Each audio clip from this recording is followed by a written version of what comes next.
Hello, bonjour. Aujourd'hui, on va parler de royauté. On va parler d'un couple favori de la sphère royale. On parle bien sûr du roi Felipe et de sa reine, la belle Laetitia d'Espagne. Donc, c'est un couple exemplaire qui vraiment s'est engagé pour la lutte contre le corona qui sévit ou qui a sévi en Espagne et qui rend la vie difficile aux compatriotes espagnols. Aujourd'hui, on ne va pas parler en fait de leur action qui, comme je dis, sont exemplaires. On va parler en fait aussi du couple Felipe et Laetitia. Il y a des remarques en fait qui reviennent tout le temps, chaque fois qu'on les voit en dehors du palais royal ou en représentation. Et ces remarques veulent que le couple ne serait plus aussi proche que ça. En fait, ça concorde avec des rumeurs qui ont été lancées il y a quelques temps dans la sphère royale, disant que le couple que forment la reine Laetitia et le roi Felipe d'Espagne semblent bien distants l'un de l'autre. Quand ils disent distants, c'est-à-dire que contrairement à peine 7 ou 8 ans, où ils étaient très proches l'un de l'autre, ils se prenaient par la main, ils se touchaient, où ils se regardaient, ou se parlaient même. Ces derniers temps, quand je dis ces derniers temps, c'est pas seulement cette année, mais c'est aussi les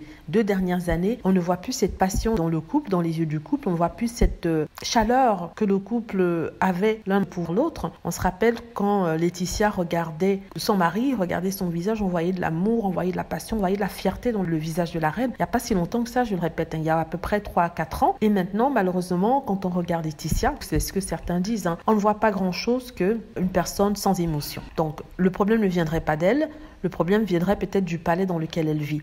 Il a été toujours dit que Laetitia avait un problème avec la cour royale, avec sa belle-mère et avec ses belles-sœurs. Donc maintenant que les belles-sœurs vivent à l'étranger et que la belle-mère a sa résidence principale, parce que comme on le sait, Sofia ne vit plus au palais royal depuis le départ de son mari et bien avant ça, normalement, elle devrait être la de son château et de sa vie, de son palais. Pourtant, le palais de Prado, ce n'est pas le cas. On trouve la reine très triste, on trouve la reine, le regard un peu hagard, on trouve la reine un peu distante dans son monde à elle. Elle n'est plus aussi jolie qu'avant. Personnellement, je trouve que peut-être c'est à cause du corona. Le corona a fait qu'il n'est plus possible de s'approcher, de se toucher, on doit garder une certaine distance et en tant que roi et reine, ils doivent montrer l'exemple. Et en ce qui concerne son regard, sincèrement, c'est peut-être pas le moment de se montrer très câlin alors que le monde souffre. Donc, on ne peut pas quand même lui reprocher ça parce que là, si elle avait fait l'inverse, si elle s'était montrée très amoureuse, surtout dans ces moments difficiles, on l'aurait critiquée en disant qu'elle ne prend pas son rôle au sérieux, qu'il y a des gens qui meurent. Donc, il ne faut pas forcément voir le mal où il n'est pas. Je suis sûre que quand cette pandémie va passer, quand on sera revenu, on ne va pas dire comme avant, mais presque comme avant, je suis sûre qu'on reverra la chaleur dans les yeux de Laetitia, aussi dans le comportement de son mari. Et ça rassurera les fans qui se demandent pourquoi le couple n'est plus aussi chaleureux ou complice